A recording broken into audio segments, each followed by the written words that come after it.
Okay, so I think that we may start now. Welcome everyone, and thank you for coming to this session of the Dialogues in European Jain Studies Connecting Around the Globe series. I am joined by my colleagues Tine Weckmans from Ghent University and Chris Miller for the Arihanta Institute. So we have collaborated, as you know, to develop this speaker series to support and to advance the dialogue between contributors of the latest research in Jaina studies. So we are really pleased today that you came tonight for this event on alternative forms of priesthood and monkhood in Jainism. And today we have a great lineup of speakers. And before I hand it over to my colleague, Tine Weckmans, who is going to introduce them, one housekeeping remark. So there is a Q&A box at the bottom of the screen. You can put your questions and remarks for the speakers during all along the presentations, and we will read your questions. We will be the one reading your questions during the Q&A parts of the session. And so not now, without further ado, I will give the floor to you, dear Tine. Thank you very much, Marie-Hélène. Okay, so it is my task, and today it's a rather lovely task to introduce our speakers, our trio of speakers to you today. And before I do, I must say, when we plan these sessions, these panels, we usually have a lot of ideas for themes, and then we try to match kind of possible speakers to the themes. And for this one, it just worked in one go. We had our wish list of 3, and all 3 said yes. So it's going to be, I mean, it's one of the sessions that I at least look forward to the most. So our presider / intro person today is Tillo Detige. Tillo, who works on Digambara Jaina Bhattarak lineages, mainly in Western and Central India. He is currently the holder of the Alka Siddhartha Dalal Endowed Postdoctoral Fellowship in Jainism at Rutgers University in the Department of Religion, where he also recently obtained his PhD. Before ending up in New Brunswick, Tillo spent some time in Ghent and doing interesting work in Bodhgaya and other places as well. So he will be the person kind of kicking off this session, in which our 2 speakers are 2 lovely collaborators and PhD candidates. The first one is Sanjay Kumar, who is pursuing his PhD at Ghent University after obtaining an MA in Indian languages and cultures through our online program. He is one of these people who are living proof of the fact that it's never too late to kind of change a career rather magnificently, in this case from engineering to Jaina studies. And he has been, over the past 1.5 to 2 years, researching Jain Brahmins in South Karnataka, which he will talk to us about today. And then our third speaker is Eric Villalobos, who is a PhD student in Atlanta at Emory University. Before that, he was at the University of California in Santa Barbara, but also in London at SOAS, where I think I met him first. And his work is on, essentially, he's my yati man. Whenever I have a question about yatis, I need Eric's input. So he has been working on Shvetambara Jain yati lineages, and their practices regarding Ayurveda, astrology, mantra shastra, etc. So we will be talking about Shri Puja Acharyas to us today. With that, I'm going to hand it over to you, Tillo, and I trust that you can manage our trio of speakers to bring us the most delightful panel possible. Thank you. Thank you, Tine. You can hear me, and I guess you can already see this little title slide I prepared. Thanks in 2 or 3 directions, thanks to the organizers. It's an amazing series. You're building tradition and building an archive also. So hello to the people in the future also who will be watching this perhaps. thanks to the organizers, thanks to the speakers indeed who are coming after me and whom I'm just going to deter for 10 more minutes. If I already bring you to the next slide, that worked? Didn't? Yeah, all right, thank you. I was already referring in our conversation here to the last session you had on Tantra, and I remember Ellen Goff saying it out loud also, the amazing introduction by Christopher Emmerich, and I felt like this is not something that I am able to do, like the very amazing overview of prior scholarship that he did.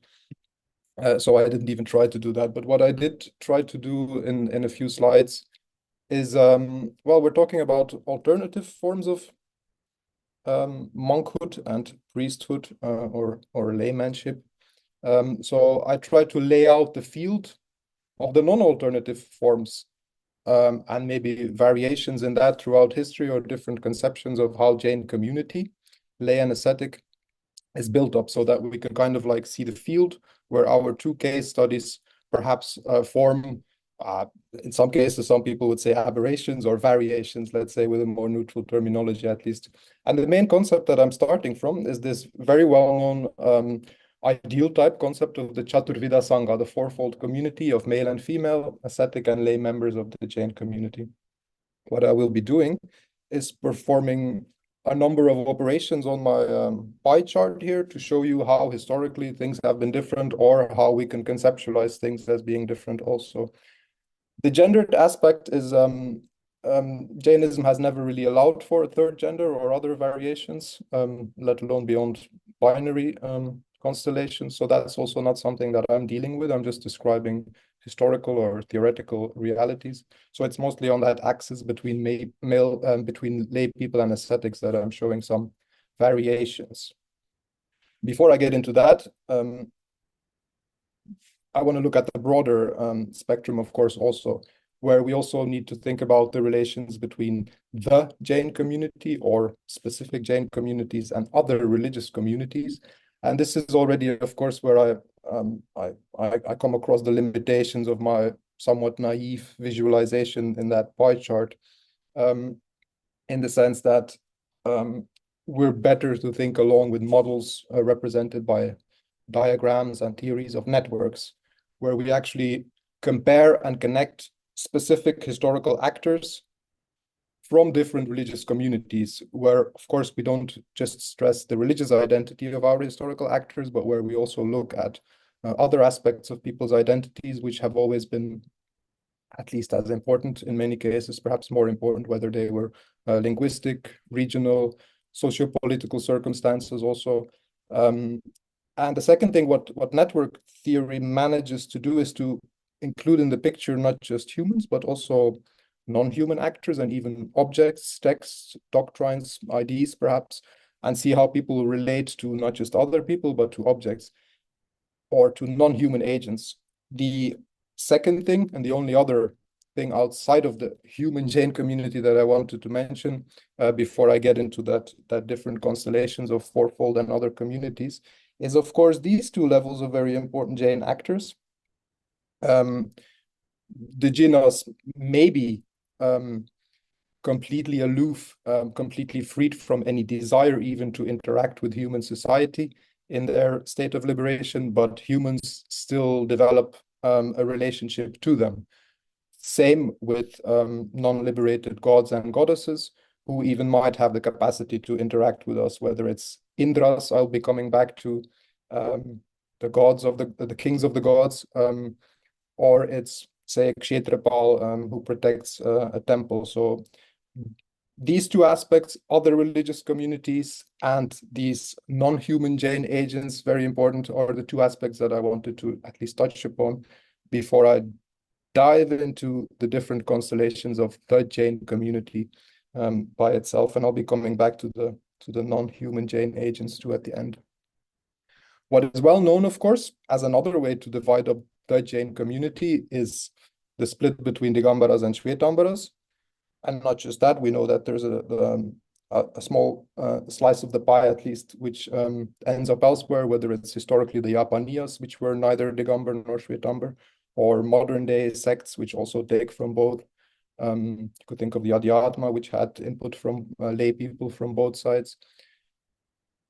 Yet, if the distinction between Digambara and Shvetambara is known well enough, to scholars, of course, it's also known well enough that both sides, the Digambara and the Shvetambara, again fall apart in many ways, really distinct sects or sectarian traditions, whatever you want to call them. With the Shvetambars and same with the Digambars, actually, we have a distinction between iconic and non-iconic, icon worshipping and non-icon worshipping sides.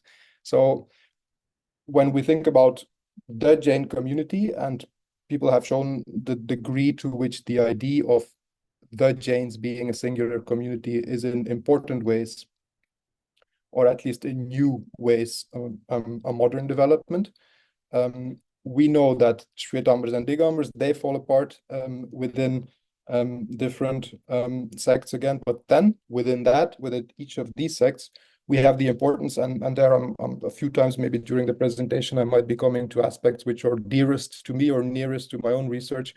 Well, the importance of ascetic lineage or gacha, that we shouldn't just think about the Shvetambar Murti Pujaks or Deravasis, Mandir Margis, the icon worshipping Shvetambars. The actual, as Folkert already in the 1970s showed, the actual units through which Jainism was transmitted and through which it exists on the ground today are the ascetic lineages or gachas. So we can keep slicing up our pie when we look at the ascetic level of things, at least in this manner. Similarly, of course, we have many castes, some of which are Digambars, some of which are Shvetambars, some of which might also include certain Parshans, Gotras, or other which are Hindu. So that again complicates the picture in a certain way.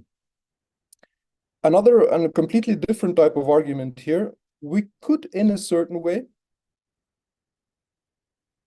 dissolve the distinction between ascetics and lay people. That is, from like what I like to call a practice theoretical point of view, we can do that when you see that lay people also, or at least some lay people, many lay people perform substantial degrees of asceticism. So when we look at the actual practice of ascetics, whether lay people or initiated lay people, we can perhaps more talk of a continuum of ascetic practice, from those virtuoso ascetic practices, which are the initiated ascetics, to people, lay people who maybe throughout their life or at certain, during Paryushan or other festivals, also practice explicitly ascetic practices and take vows for that. The zero value here, for lack of a better term, is something that I was reminded of, one of the zillions of things, of course, which John Cort pointed out to me. And I think he was referring to his reading of either Alan Babb or Marcus Banks. But one of the three of them said, well, when we study the Jains, maybe we should also be looking at those Jains who don't show up in the temple. So those whom we never meet in our field work, but who are also born in Jain castes. So at least when we do that from the point of ascetic practice here, we really have a scale from perhaps zero practitioners of asceticism to those virtuous ascetics. So this is, I would say, a very valid point to slice up the pie differently also, even though, of course, for all practical purposes, that distinction between layperson and ascetic, so theatrically, I would almost say, publicly performed with those very elaborate diksha or initiation ceremonies, that distinction, of course, is a crucial aspect of the Jain tradition by itself. But this is a different theoretical view on that, I would say. Now, coming to what this is one way to fit in Sanjay's discussion of those South Indian Dravidian Jain Brahmins as ritual specialists. There's different ways in which, if we look at ritual practice, the distinction between ascetics and lay men might also be devolving. Not necessarily in the case of Sanjay's studies, but when we think about certain controversies, the majority of Jain ascetics act as pratishthacharyas. They do consecrations of temple icons. But there have been controversies historically where some Jain sects would say that it's actually not proper for a Jain monk to be involved in those rituals. Sanjay's case will show up again in a bit, in the sense that in North India, we have this I'm talking about the distinction between North Indian and South Indian Digambara ritual culture, where in the South, the Brahmins that Sanjay will tell us all about are temple officiants who do rituals to a certain degree, which are not also shared by the majority of Jain lay people. Whereas in the North, what we see is that every single lay person, in most cases, at least every single layman who goes to the temple becomes himself that Indra, that ritual god, that god who is performing certain oblations to the Jina, etc. So when we look at the aspect of ritual practice, again, similarly as with asceticism, we can conceptualize different boundaries between lay people and ascetics. Some traditions, of course, will also claim, rightly or wrongly, that there have been periods in history where there was no ascetics or no properly initiated or properly practicing ascetics available. So where that fourfold community was somehow reduced to a twofold community.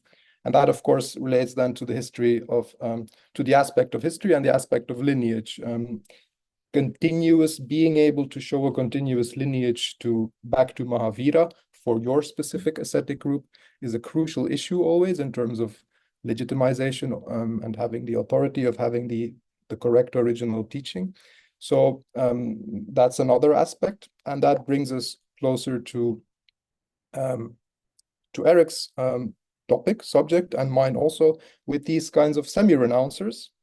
The yatis that Eric talks about, in my case, to a large degree parallel Digambara Bhattarakas.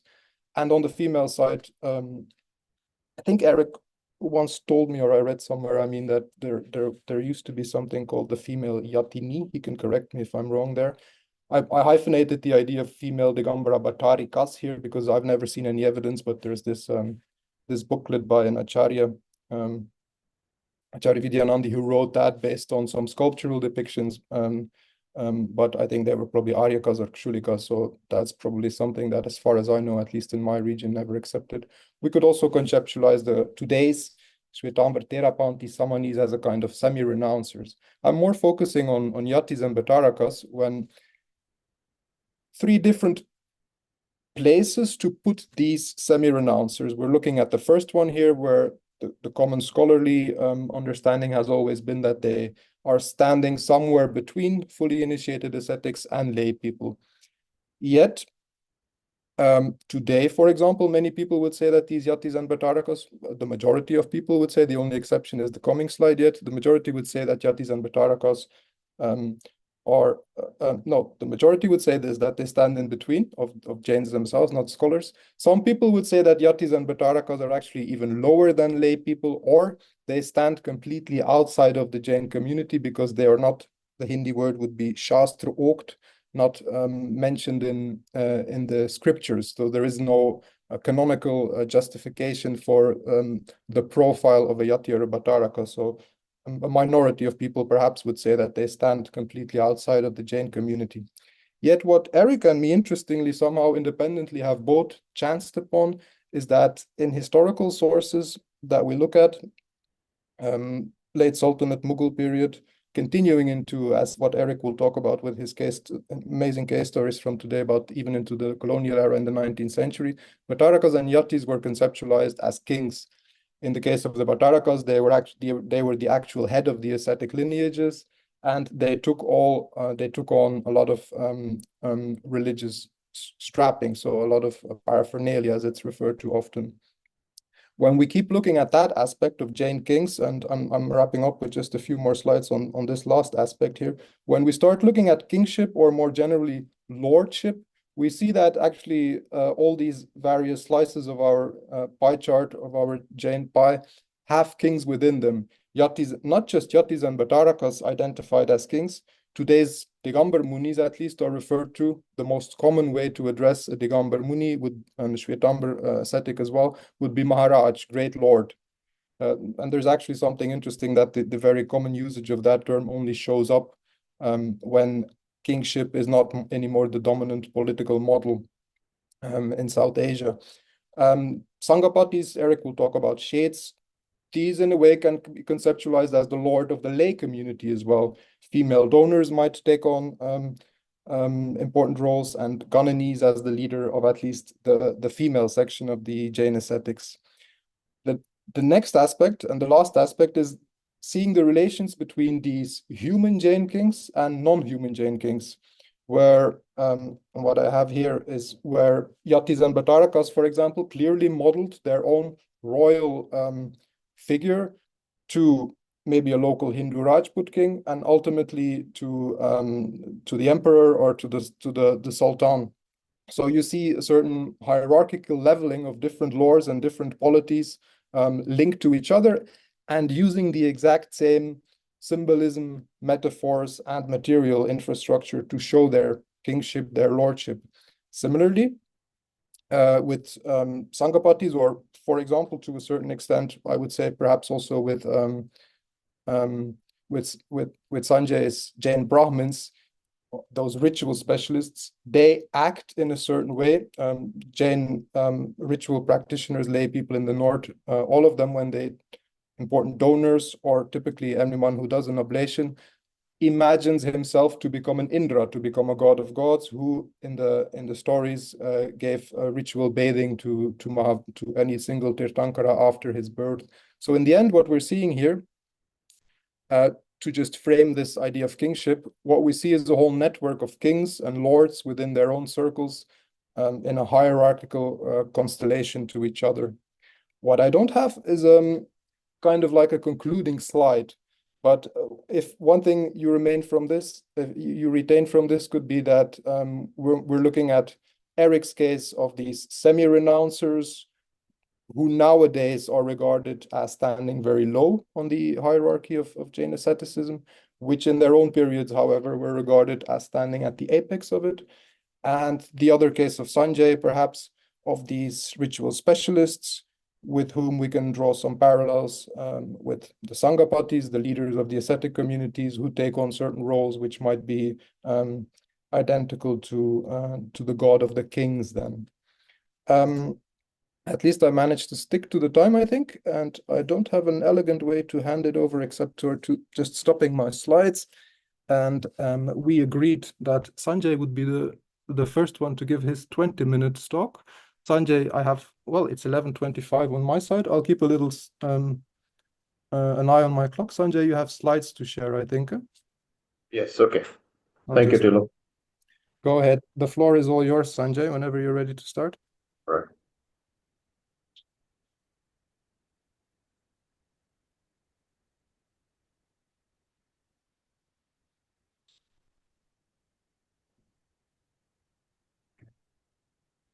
All right. So I'm, as Tillo mentioned, I'm touching upon these ritualistic practitioners of the Jain community, and they are called Jain Brahmins.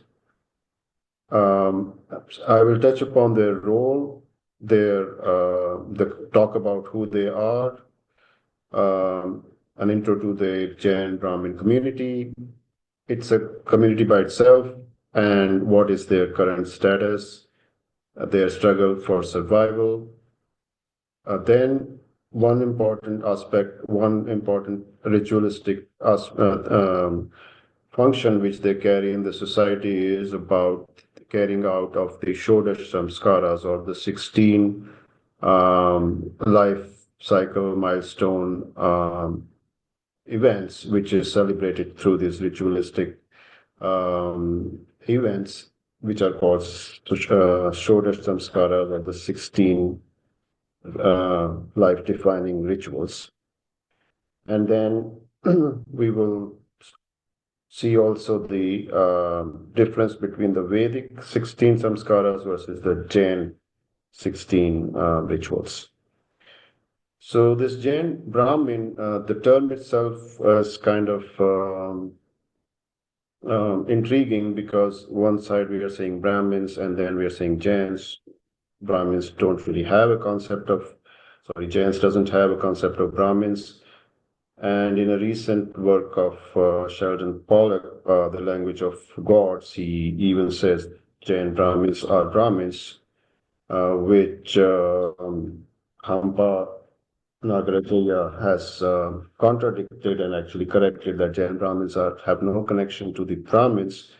They are just Jains who have been assigned the job of carrying the priesthood tasks. So they are no way connected to the Brahmins, the Hindu Brahmins. So we will delve upon how did they come about, about their history, who they are, and then within this Jain Brahmins, parallel to the Jain Brahmins, there are similar communities who are doing priesthoods, which are named differently, and then they have been concentrated in certain geographical regions within the south, within the Karnataka. So I'll touch upon that. So now there is no written history about how they came about, but it's all folklore or what they believe. And that's what we are gathering through interviews or even written material, but it's all about, goes back to the time of the first Tirthankara, Rishabdev, and his first son, the Bharata king. He differentiated the most pious of the Jains through some tests and identified people who would be called Jain Brahmins. He named them Dvija, which means twice born, because they passed that test. So they were basically Dvijas, and that is a term still used for Brahmins. So they believe that is how they came about, but of course, this is all prehistoric times. This is what they believe. It is not a higher caste. It is within the Shravaka Sangh, or the laymen, which Tillo touched upon. They are part of that, and they are all men, by the way. So they will be part of the male laymen, and they are not. They are a group. They believe they are a caste within themselves, but they are not higher than other. They are just carrying out this priesthood job, but they are not like in a typical Hindu caste system. There isn't a hierarchy. There is no such belief that they are somehow better or higher than the rest of the lay people. They are very proud of their community, so they basically are very aware of their group of they being a caste. So over the history, we find of them for 300 to 400 years. There have been very high achievers. There was a big name, Padmaraja Pandit, who was a court lawyer for or court prime minister for the Mysore king. There have been others who, there is a whole list, but they really take pride in their achievements, apart from being like their expertise in priesthood. They identify themselves with this, like we are Jain Brahmins and we have other achievements in society. Then they are also very good in astrology. They have learned medicine, specifically Ayurveda, so they're respected for their other talents. So this is a respected, high achievement community within this region of. Now come to this part where, so my focus has been mainly Jain Brahmins, which is in South Karnataka. And as I'm working more and more, I want to expand this to other similar priest communities, which are again kind of subcaste within this priest caste. While they are called Jain Brahmins in South Karnataka, they are called Indras in the Udupi Western Ghat area, and they are called Upadhyayas in the North Karnataka, which also they are also into the little bit of the Maharashtra region. Sholapur. Similarly, the Jain Brahmins of the South Karnataka also are, they are some of them are also in the Kerala region of Wayanad and all. So these are the three geographical areas where they are concentrated.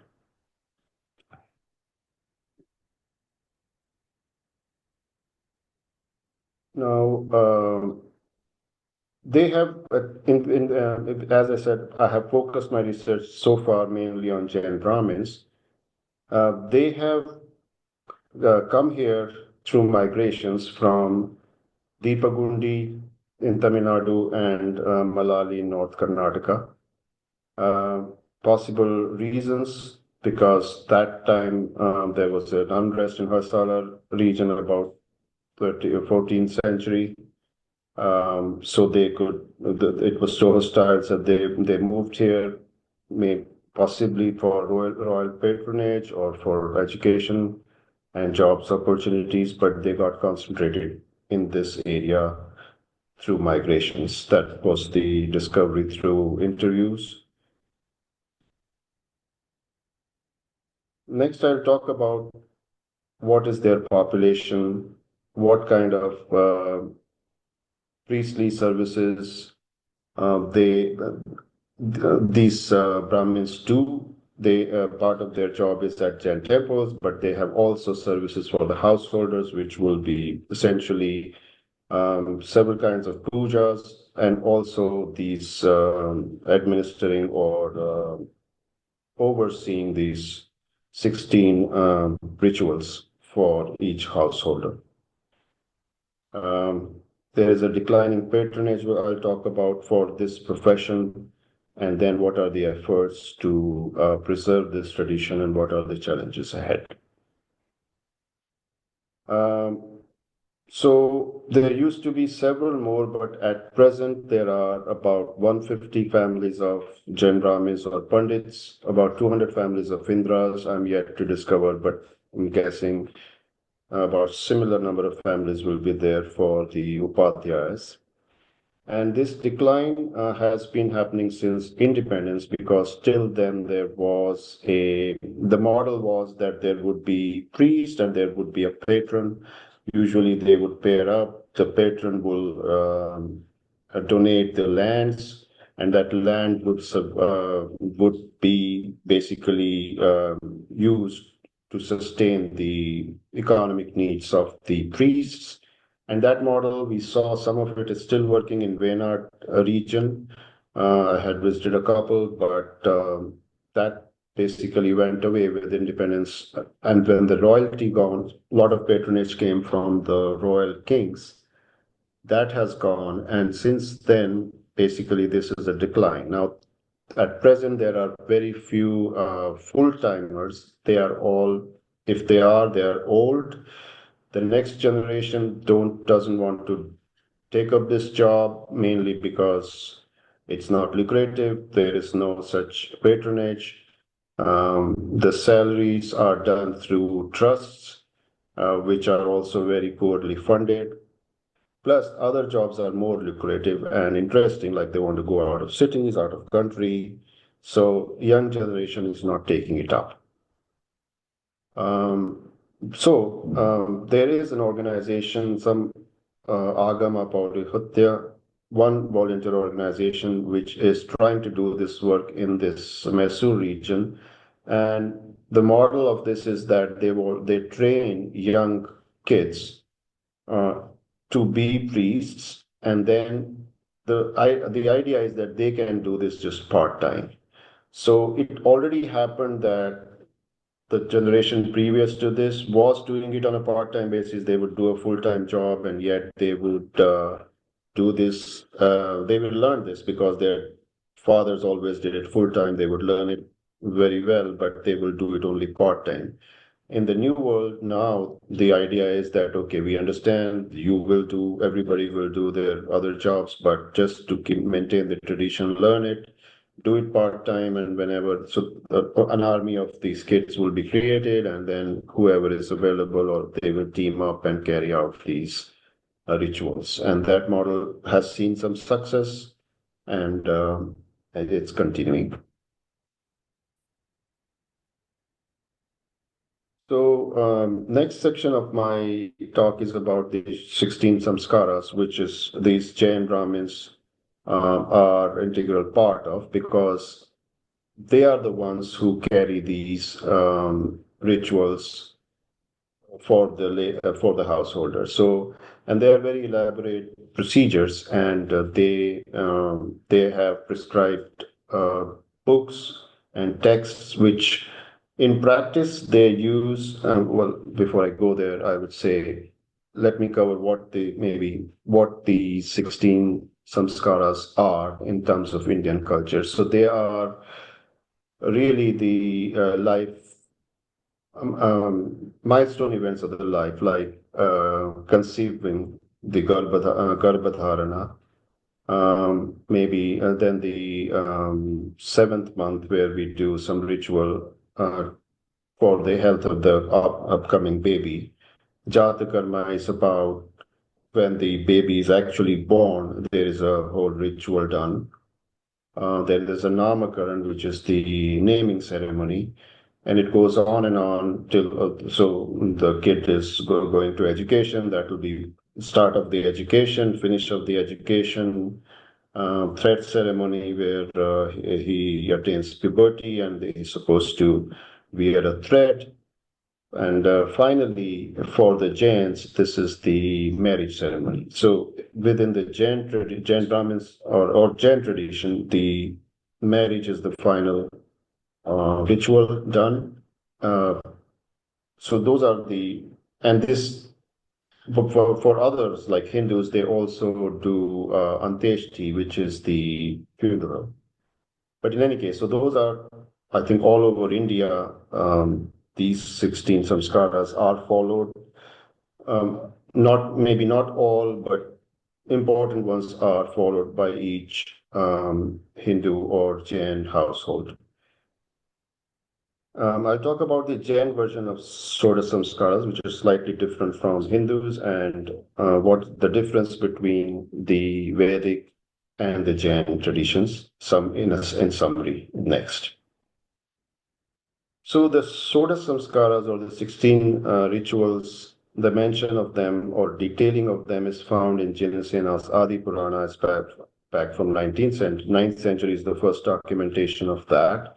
They have existed before, but they are this is where they find their details detailed. And more recently, from the 17th century, Som Sena Bhattaraka's Traivarnika Chara, that text mentions actually more than 16, so inclusive of 16, but beyond 16, it actually prescribes 33 samskaras, and it is a very detailed text where all the mantras are given. And the text which the local Jain Brahmins are following actually is based on Traivarnika Chara, and they will call the householder in their text as Traivarnika Chari or Traivarnika Chara, whoever is performing those rituals as a householder. So those are the texts which are basis of the samskaras which Jains are using. This is a summary of where they stand. So this is the whole listing comparing the Jain versus the Hindu 16 rituals. They are more because there are differences between them. So the green ones are all common to both, and then the yellow ones are only followed in Jain rituals, and the orange ones are only in Hindus. So just to brief, what are these? Garbhadhana will be the conceiving of the child. Pramodam is done in the 3rd month of the pregnancy, which is just about celebrating the completion of the 3rd month and wishing the healthy pregnancy. Pumsavanam is wishing for the male child. Well, this is a bias, but that's the ritual that, okay, may the child be a male child. Simantam is the 7th month, which is about, and actually this picture is from that. This is the Simantam ceremony being carried, which is happened in the 7th month, again for the health of the baby, which is very close to the birth now. And 9th month is Modam, which is just celebrating the completion of the pregnancy. Jata Karma is when the child is born. Namakarna, the naming ceremony. Bahirgyanam is the first going out of the kid. Nishidya is when the child turns 5 months. It's also some kind of special celebration. Annaprashan is first solid food. Varshavardhanam is first anniversary. Then Tritiya Vatsare Chaulam is the first haircut. Lipi Samgyanam is the first teaching, first letters teaching to the kid. Upanayanam is a big one where this is the puberty, symbolized by the thread ceremony. Samavartanam is the returning of the kid after the education, completion of the education. Vivaha is the marriage. These are only in Hindu Karna Veda, the ear piercing. So, but in talking to the Jain, they said, yes, we also do Karna Veda, but part of the Namakarana. Vedaramba, obviously, this is the teaching of the Vedas, but that would apply only to Hindus. Keshanta is end of the education. There is a tonsure of the hair, and that is Keshanta for Hindus. Antyeshti is the funeral, which interestingly is missing in the Jaina version. But this does find place in the Tavarnacharika's version, where out of the 33, one of them is Antyeshti. So I do want to talk about these two, which is one specific one. I took an example. This is under works from Kannada. All the local Jain Brahmins are following a Kannada text, which is going through various transformations. It's under works. But let me just explain that although these are common, but the texts they follow or the mantras they invoke are slightly different. So this is the Upanayanam ceremony picture where the parents are doing this thread ceremony for the kid in guidance with the priest. And so this is just a description what all needs to be done. This is a process described. And within these notes, I found this is referring to that text from Traivarnacharika, so which confirms that these texts they are following is based on that 17th century detailed text. And I just want to read from this a little bit about what kind of mantras. Am I out of time? So, yeah, actually you are. I don't know how much you have left. You might have to no, this is just very quickly I'll finish. So if you see that they are calling Om Namo Arhate Parmeshtamne Lalate Shikhayam Pushmalam, Om Namo Arhate Bhagavate Tirthankaram Parmeshwaraya, and so on. So essentially the ritual is similar, but the invocation of the Arihantas and Tirthankaras in the mantras is obviously for the as per the Jain tradition. And in the end, I just want to touch upon the funeral, which is not usually mentioned in the 16 samskaras, but when I talked to the priests, they said, yes, we do it, and based on the Traivarnacharika, and that is really very similar to the Hindu ritual, but it's not as elaborate as Hindu ritual for that funeral. And Shraddha is something which is described there, but it is not actually carried out in practice, though it is described. So, as a conclusion, I just want to bring it back to the Jain Brahmins' role in the society. They are priests for the temples, and they are also the administrators for these 16 rituals. Everybody needs these rituals, and they need the presence of priests to carry out these.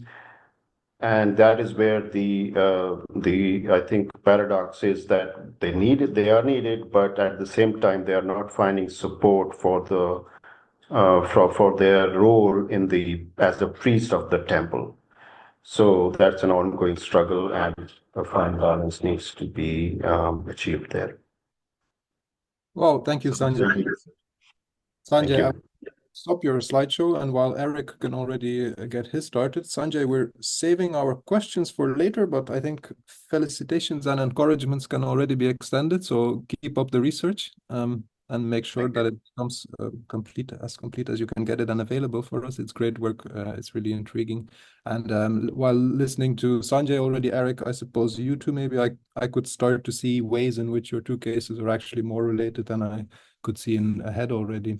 So Eric, the floor is all yours for about 20 minutes to make sure that we hear you and that your slide's moving. And see you also, Eric. Okay, can you see my slides? Slides, yeah, but you want your camera off or can we see you? Oh, there we go.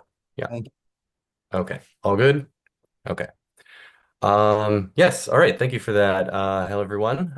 Thank you all for coming. Thank you to the Arihanta Institute for organizing this panel and for Tillo for moderating. It was a great talk, Sanjay. Very interested in talking in the future. But with that, let's just jump right into my presentation, Monk as Maharaj.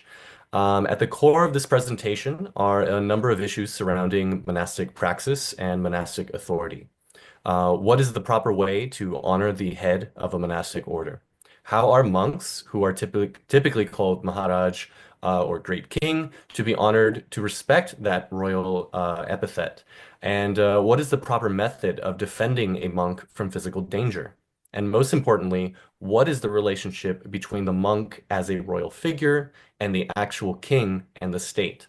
This presentation is based on my ongoing research on the Shvetambara Jain Yati tradition, so it would be best to ask what is a Yati?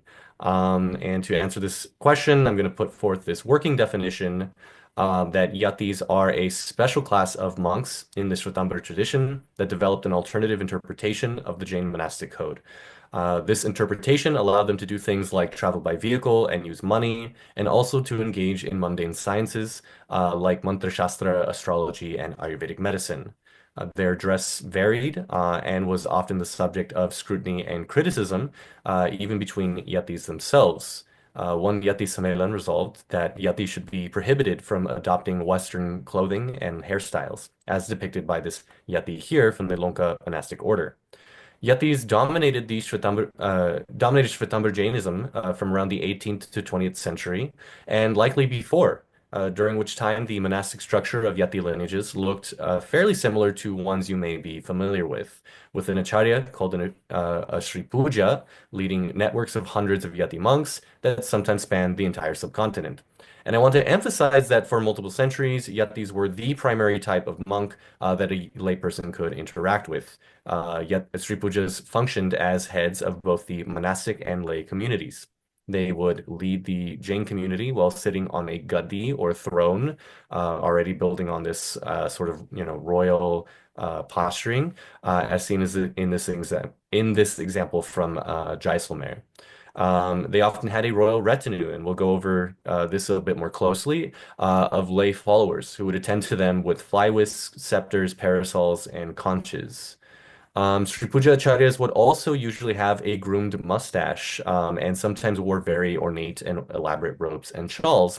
And this is one of the main contentions that Jain reformers had against the Sri Pujas and Yatis generally. As mentioned before, one of the common characteristics of Yatis were their travel by vehicle, which, as you can see from this photo, also includes animal vehicles. And aside from this, Yatis were really known for their engagement in mundane and esoteric arts and sciences, like, for example, Mantra Shastra, astrology, and Ayurveda. So these alternative interpretations of the monastic code turned out to be too much for the Jain reformers in the late 19th and early 20th century. So reformers like Atmaram and Rajendra Suri and others took control of monastic lineages.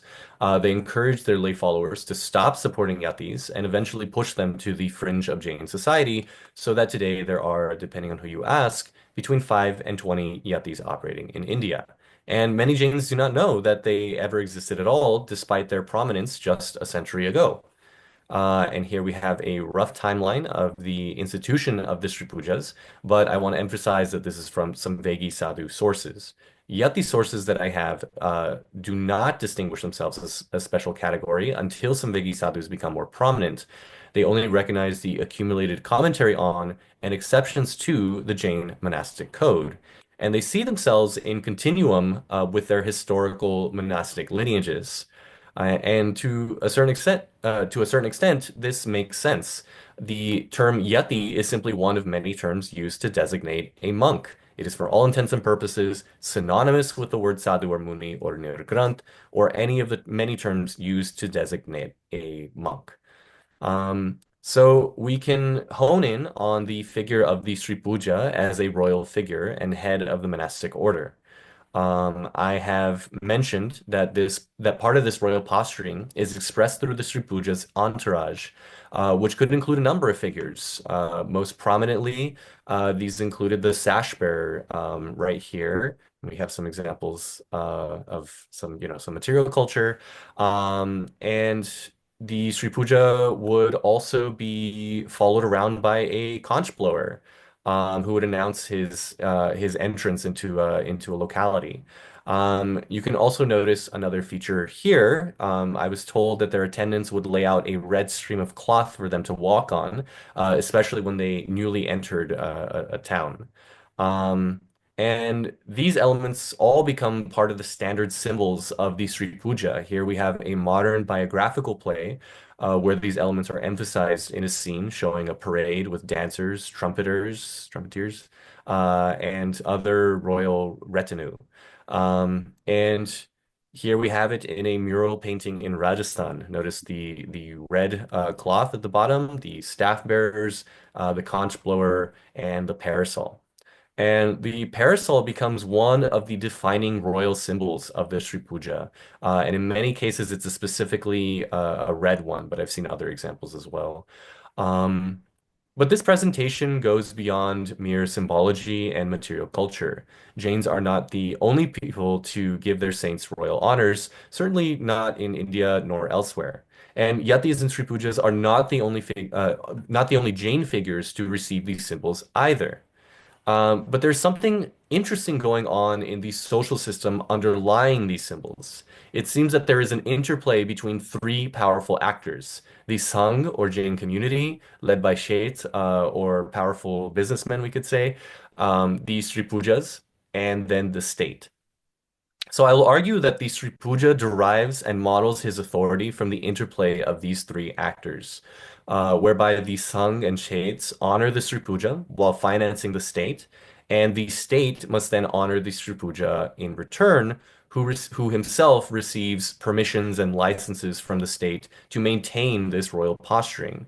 Um, Now, these actors are all in tension with one another, and the whole system seems to collapse with the transition from princely states to the modern Republic of India.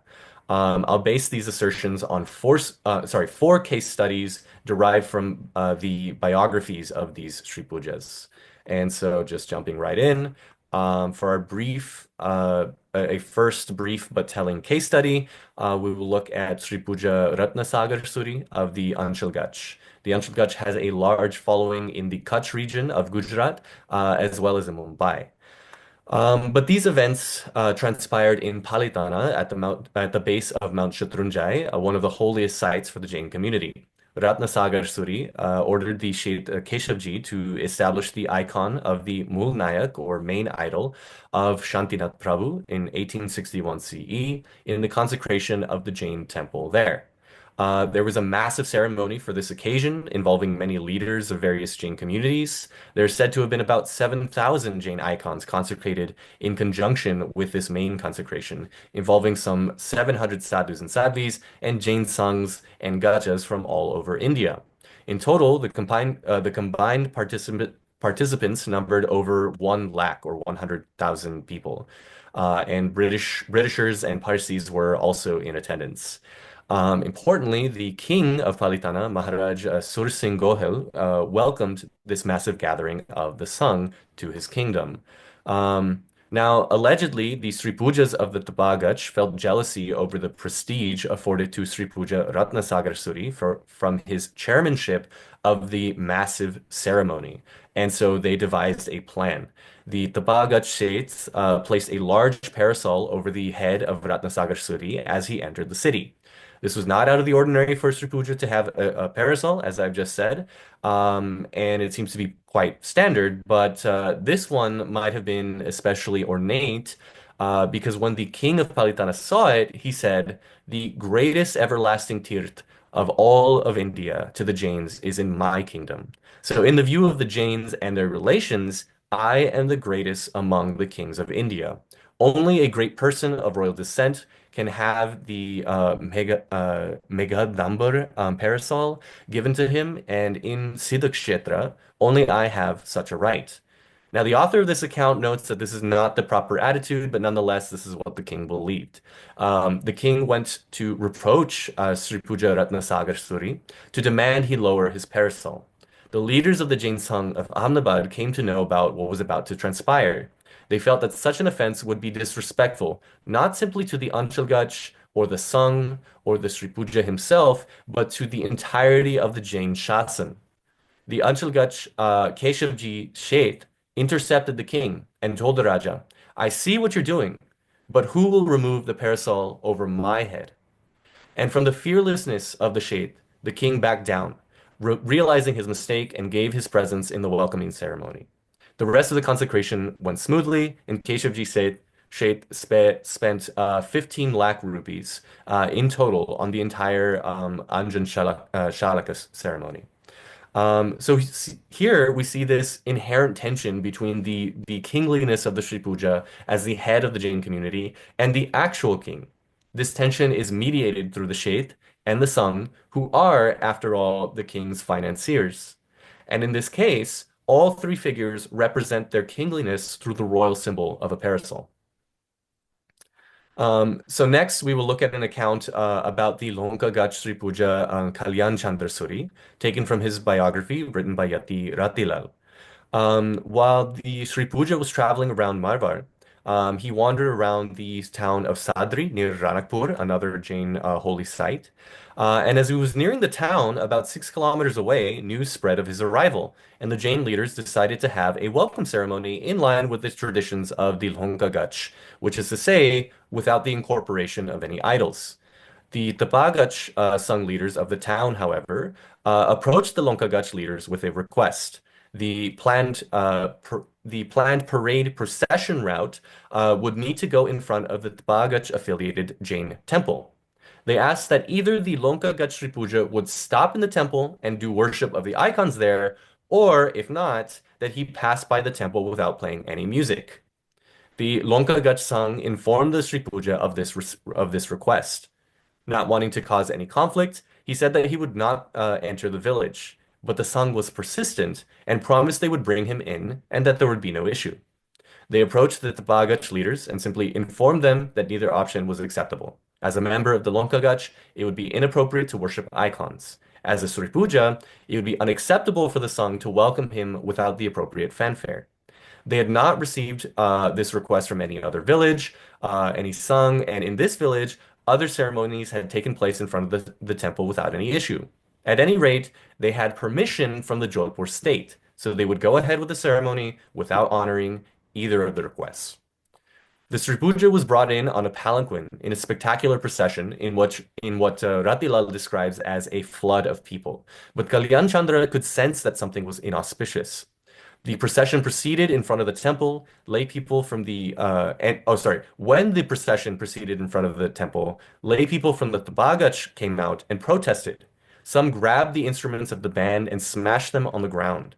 In preparation, the Lonkagach Sung had prepared a second band, who came out and continued to play. The protesting lay people broke their instruments too. Members of the Tabagach Sung then allegedly threw stones from atop of their houses, which flanked their temple. Both sides got into a brawl, and a riot broke out. The Sri Puja's palanquin stood at the center of the turmoil, and his Rajput guards held up their shields to protect them from flying stones. Dalal, the author, steps back from the scene to lament the poison of sectarianism in the Jain community at the time. He calls on Jains to act as one family, as if two brothers set up a clothing shop atop one another, both would take profits for the whole family. He also specifically calls upon Jains to model themselves upon the Brahmo Samaj and Arya Samaj as two exemplary and unified organizations. He also chastises the sadhus of different sectarian traditions of Jainism, saying they are as disunified as the laity. Only the Yati society, he claims, has been able to maintain the spirit of unity between Yatis of different monastic orders. That's his claim. But he returned to the scene of the riot with stones flying through the air. One of them hit the head of the village head of Sadri, upon which he went home and assembled the police. Peace was reestablished and the procession continued. However, one of the Tabagach members was badly injured in the riot, and within a few days, he died. Other members of the community decided to place the blame on the Sri Puja. They carried the corpse of the man to the Upashray where he was staying and demanded to build a funeral pyre there. An officer was called who chased them away. Later, multiple men appeared before the soldiers' quarters in bandages and braces, claiming they had been shot by the police in the riot. But when the doctors called, they ran away. In a final attempt, they charged the Sri Puja with murder in the Jodhpur court and had the Sri Puja placed on house arrest in Sadri. When the time came for the trial, he was summoned to Jodhpur, but the Lonkagach lady said it was unbefitting of such a holy man. An officer of the court was sent to collect testimony rather than the Sri Puja traveling to Jodhpur. He was so taken with the Sri Puja, he reported that it was impossible for him to be blamed. The Tabagach opposition claimed that this official must have been bribed, so they sent another, and then a third, a retired judge who was considered the most trustworthy man of the court. He approached the Sri Puja and saw him surrounded by leaders of all the religious communities of the village discussing comparative religion. Being impressed, he too urged the court of the Sri Puja's innocence. So, in the biography from which I sourced this narrative, there's a poorly Xerox copy of a painting or series of paintings of the scene of this riot, which is incredible. It's pretty difficult to see, but you can kind of make out the Sri Puja on his palanquin surrounded by armed guards right here. So if anybody has any information on this painting, I would love to see it. But at any rate, there are a few details in the narrative that should be highlighted about the relationship between the state, the Sri Puja, and the Sangh. This time there's no Sheth named as a mediator, but it is the Jodhpur state that gave permission to enter the town of Sadri, which the Sangh ultimately uses to justify entering without complying with the Tabagach's requests. The pomp and music of the parade is important. It's the central issue of contention surrounding the appropriate respect given to a Sri Puja. And allegedly, without foreseeing such violence, the entourage of the Sri Puja included armed Rajputs. Once the sectarian violence ends, we see that the Sangh leveraged the holy status of the Sri Puja during their negotiation with the court system, arguing that it's unbefitting for the Sri Puja to go to the court. Ultimately, the Sri Puja is considered innocent, at least according to this account, because of his peaceful and non-sectarian affect. So next, we can look at Sri Puja Hemchandra Suri of the Paichan. He was born in Kodai village in the Kutch region. In 1857, he took Diksha as a Yati and shortly after was confirmed as the Sri Puja of the Kutch. The following account is a summary by the current Paichen Gach Upadhyay, Muni Bhuvanchandra, of a report of an arrest in the town of Viramgam in 1882, about 25 years after Hemachandra was given the Sri Puja title. There is both an English and a Gujarati version of the report. I have located the Gujarati, but I have yet to translate it, and I cannot locate the English version. But at any rate, oh, sorry, I should hold on. Yes. At any rate, the town of Viramgam has two sacred lakes named the Gangasar and Munsar, which had lots of fish and birds. These fish and birds could enjoy the lake freely as the king of that area had prohibited hunting and fishing. Unfortunately, a British officer, Herbert Lee Evizard, an inspector of the salt department, would go to the lake and hunt and fish in front of everyone. Because of his status, no one was brave enough to protest this sacrilegious act. The Paichen Gach Sri Puja, however, was traveling in this town with his retinue.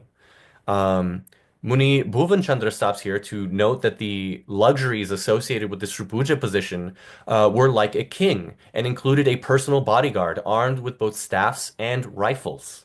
It is clear that this sort of royal character of the Sri Puja, however, extends beyond mere symbology and pomp.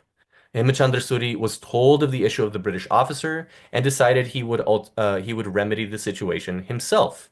On June 29th, he went with his bodyguards to the lakeshore of Gangasar before the British officer made his usual rounds. He ordered the riflemen to fire blanks into the air to scare away the birds and fish so that when the British officer arrived, he found nothing there. Now, of course, the British officer became irritated at this slight against his unspoken right to fish and hunt.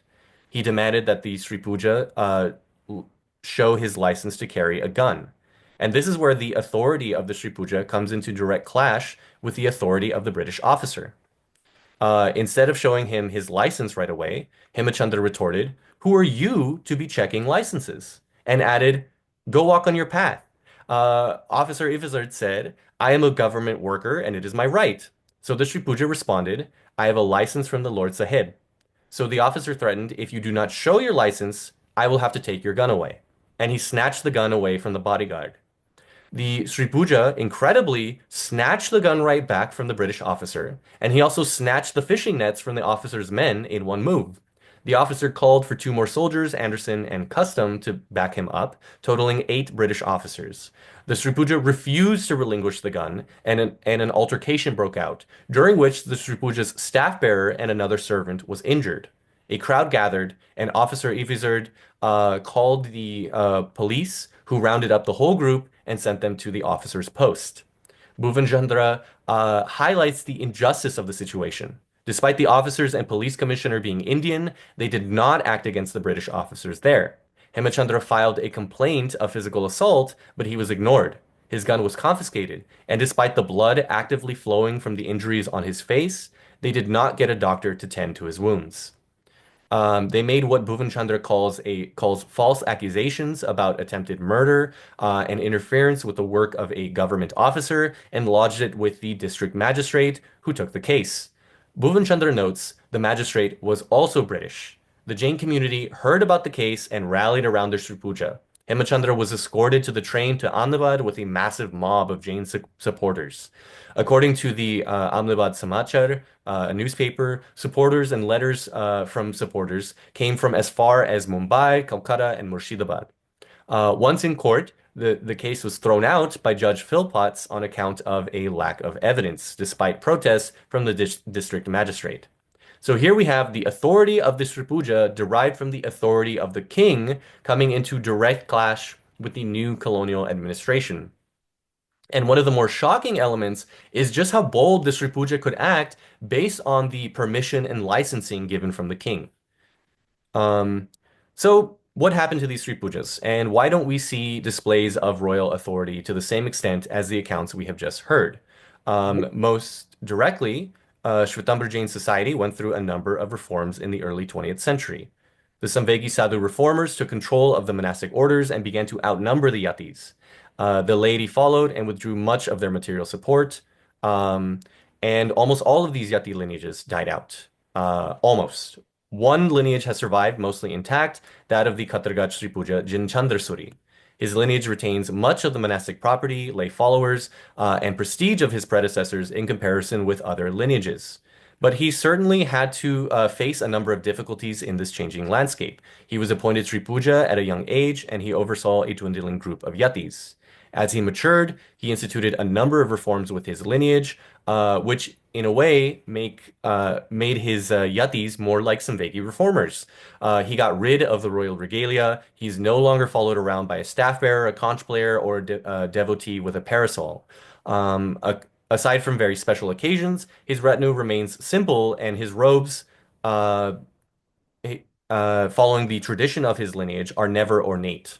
It is likely that these reforms were partially very practical. He no longer had the means to maintain these symbols, but they also reflect a changing religious landscape in North India for the Jain community.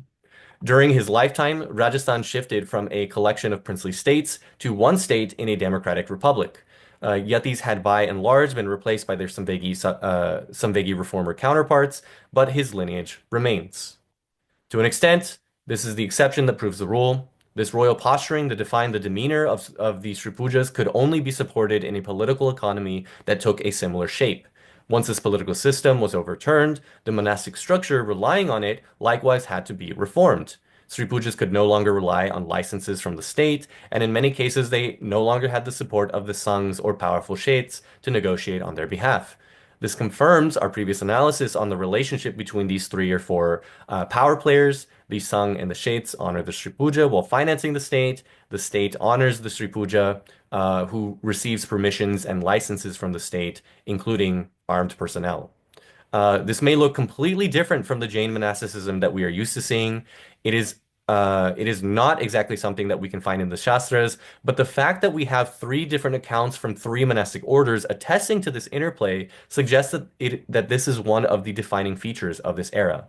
While it may seem strange now, my sources are simply the biographies of these monastic leaders. They openly discuss these matters, so we should take them seriously. With that, thank you for listening, and I look forward to your questions and discussion. That's amazing, Eric. Thank you. We have about 15 minutes left for both conversation between the two of you or the three of us and questions for the audience. But firstly, Eric, I don't know if Eric was already there when with the organizers we were chatting about colorful PhDs, but this is going to be something when it comes together. I have the impression that beautiful imagery and paintings just keep running towards Eric. They just want to be with you. And now also some amazing. You were a bit over time, Eric, but I didn't want to cut out such an epic story. There was no way of stopping you there, of course. Now I guess I have separate questions for first of all, let me invite the audience. Maybe many of you are familiar, but as mentioned at the beginning, you can start dropping any questions you have for both in the chat box. And while you have a bit of time for that, well, maybe I just throw out one question for the two of our speakers. I have smaller issues for both of you also, but the main thing, how do you both feel what I mentioned already in between both talks when the specific Nimittakaran was Sanjay was mentioning that his Rohits, his Jain Brahmins, also engage in astrology and medicine. And of course, Eric, when I hear those terms, I'm reminded of what one of the first things you always say about the yatis, that maybe on an individual basis, but many of them would have been engaged in that also. So that actually made me realize what I mentioned, that there's perhaps more parallels to be drawn between the Jain Brahmins and the yatis than I thought in advance, at least. And one important distinction, of course, from their perspectives, at least from the perspective of the yatis, will always be that yatis, as Eric argues, they saw them, as we saw with a beautiful imagery with Vardaman, that they see themselves as standing in an unbroken ascetic lineage from Mahavir. So they most of them had the absolute profile of ascetics. I think, Eric, you also talk about non-celibate yatis, so that already brings them closer to the Jain Brahmins again. But whether, apart from that distinction mostly there between lay and ascetic, can you both see that like the functional similarities between the South Indian Jain Brahmins and the Western or Northern Indian yatis are perhaps more striking than I thought at first? How do you see that, like a functional similarity? Apparently it's there, they carried a lot of similar functions, or do you see Do you see further parallels or distinctions there? Any of you wants to answer that? Yeah, I can start off. I've also looked a tiny bit. I've written a term paper on Jain Brahmins. So I definitely like again would love to talk to Sanjay more about this. But Share if yeah, you one can. thing for sure, for sure. One yeah, I definitely see yatis as fulfilling this sort of social function that Jain Brahmins fulfill, that they have, you know, these sort of esoteric slash mundane science services in that they're doing astrology and medicine.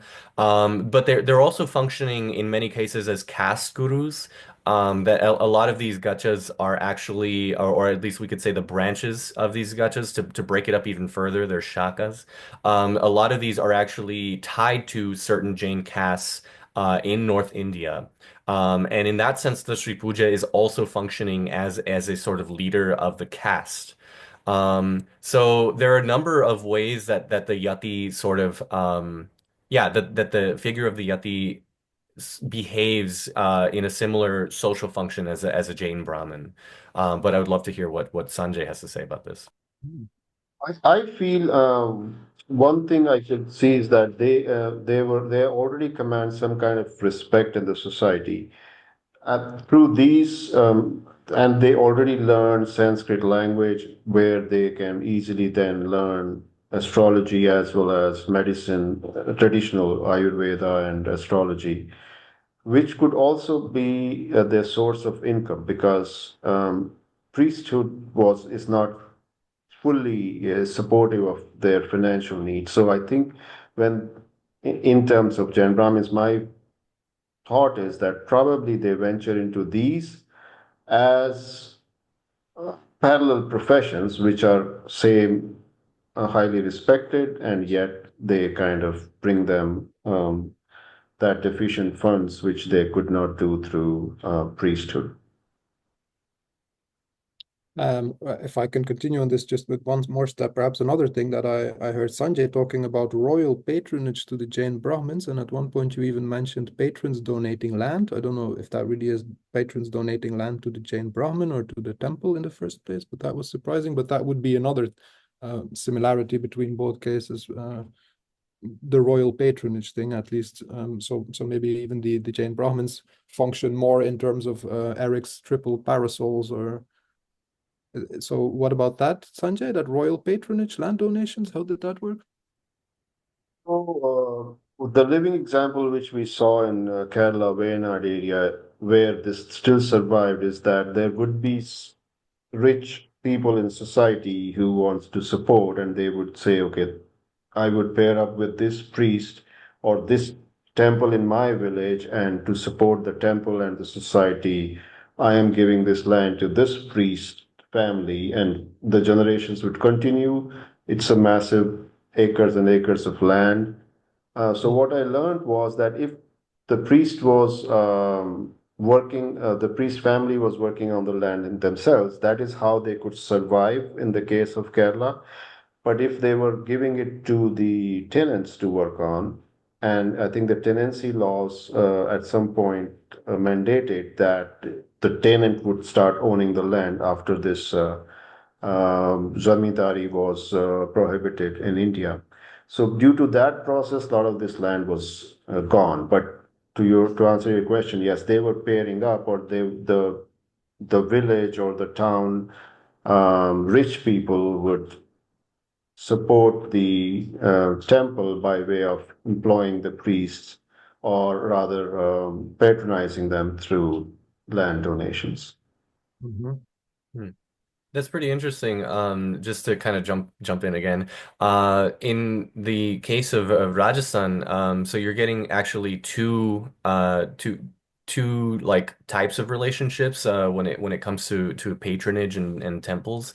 So on the one hand, you may get something very similar to what you were saying, where you have the king dedicating a certain plot of land or a jagir to a monastic lineage, and then it belongs to the lineage and to the yatis, who belong to it.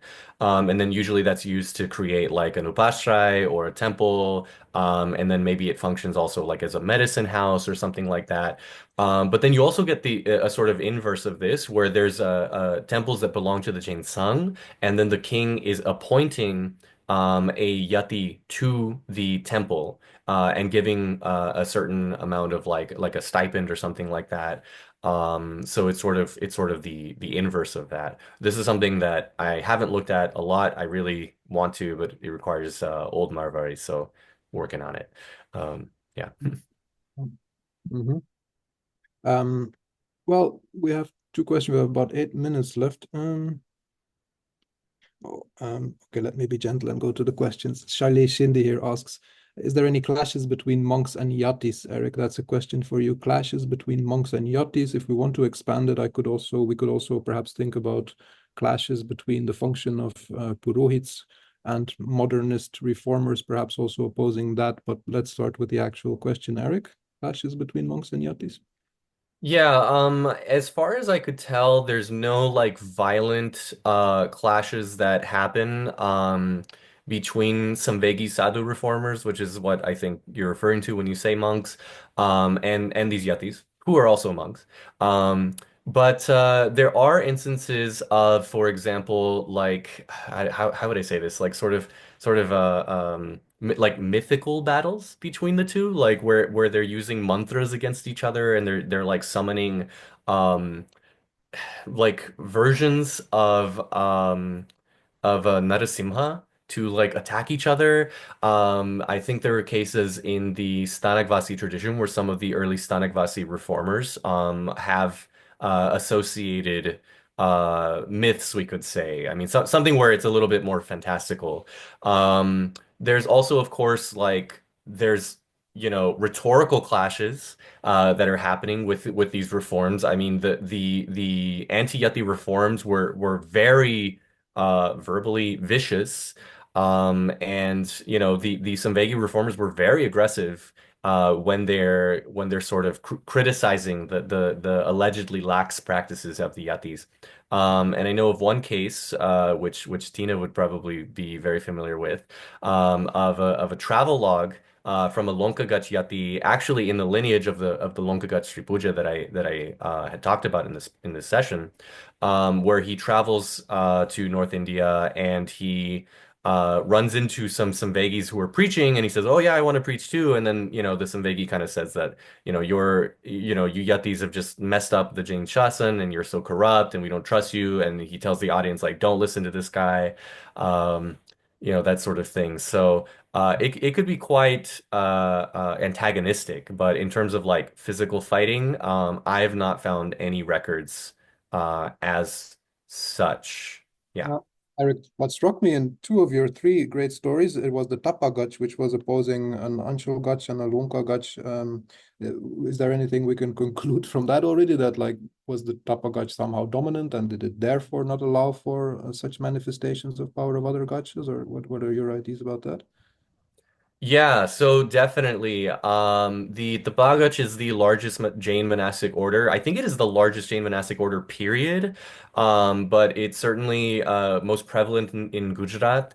And they are, they're one of these gachas that were particularly aggressive in their anti-Yati reforms. I'll give the example, the Gaddis that I briefly mentioned. It's usually their Gaddis that are like thrown out after the Yati lineages have died out. Um, I mean, I wouldn't take these two instances like where there's sort of sectarian violence as sort of indicative of anything particular of the Tabagach. I certainly wouldn't want to make that remark. But there definitely is something to say about how the Tapagach was very aggressive in their reforms. And I have other stories too that are probably just as interesting about Tapagach Tripujas. It just didn't fit particularly with the theme of like royal authority. But there's some other very interesting stories of like clashes. Especially regarding the last Tapagach Tripuja, who was like allegedly poisoned. And there's like a prophecy about his successor, and there's a lot of interesting stuff, but can't get into it now. Uh, Eric, I don't know, there was no time period for the story of Kalyan Chandra Suri, but in both cases, just to wrap it up, that was two Tapagach Yati supporting lay communities who were opposing. So that was not a clash between reformists and Yatis, that was between Yati lineages amongst themselves, right? Yeah, well, with the first story, the Sri Pujas of the Tapagach are opposing the Sri Puja of the Anchalgach because he like got this sort of chairmanship position over this giant ceremony, which of course gives a lot of prestige and honor. So yeah. Great.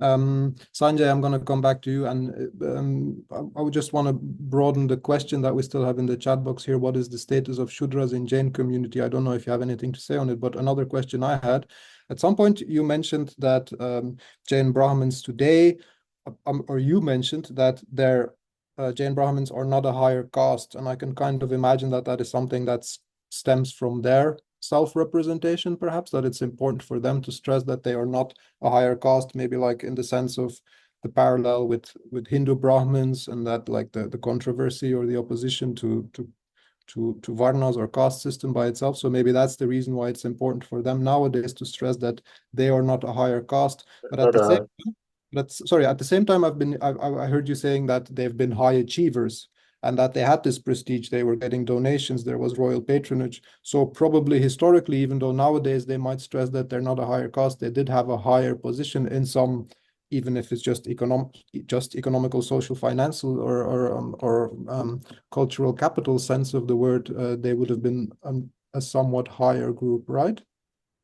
I would think so because of their profession, they also were they somehow some of them were highly educated. Also, they had easy access to the royalty because they were doing these priestly duties for the royalty. So I would imagine that because of that, they got those favors from the royalty. And It's just that. And that would also vis-a-vis the rest of the Jain community around them, that would have given them a special status, right? Because they are closer to the royalty and getting all those favors, I would imagine. About the question of the Shudras, I want to answer that. If this text by Somsen Bhattaraka says Trevarnika Chara. So it only talks about the three varnas. That is why Trevarnika Chara, that is the Brahman, Kshatriya, and Vaishya. And it is silent about Shudra. It doesn't even define that there is a term called Shudra. So there is no concept of untouchability, but I have seen in the same text there is a mention of untouchability in other texts by Jaini, where they say untouchability concept is there in terms of what is called Sutaka, or the purity ritual, where they say if you are in the menstruation cycle, or if there is a birth or a death, you become untouchable in that sense, but there is no caste, or you do something. So I think this Trevarnikachara stresses a lot about the purity. Whenever you are doing rituals, you have to be exceptionally clean, pure, and so on. Exceptional stress on that. And in that sense, if something is not pure, whether you are working on a tannery for the leather work or anything which makes you dirty, or menstruation or whatever. So in that sense, that becomes untouchable, but not as a caste. So there is no concept of Shudra defined. Okay. Well, I think we're out of official time, and I think maybe the organizers like to keep it to the 90-minute format. What I will do is the other questions for both of you. Maybe I'll shoot an email to the three of us together, and we can keep discussing. We can continue that trialogue, but then I think, Marie-Hélène, does it go back to you? Should we conclude the multilogue here? Yes, yeah, that was simply amazing. Thank you for the three of you. That was wonderful discussions, and thank you everyone. Yeah, sorry, Marie-Hélène. One more thing. Yeah. One more thing I wanted to mention is that just remind ourselves that the both presenters are actually doing PhD research here. I don't know about you, but with Eric, every question we asked him, every corner we look in Eric's research, he has these amazing stories coming up. And Sanjay, I think you're on a topic where similarly a lot of material will come up also. So great work to both of you. Amazing. Respect. Yes, thank you for mentioning this. That's very important indeed. Yeah. I'm just going to end with some housekeeping remarks that we have our next session. Let me just, oh God. Let me just share with you. Okay.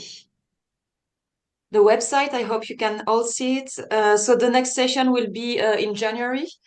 So January the 13th on consciousness in Jainism. I will be presiding it.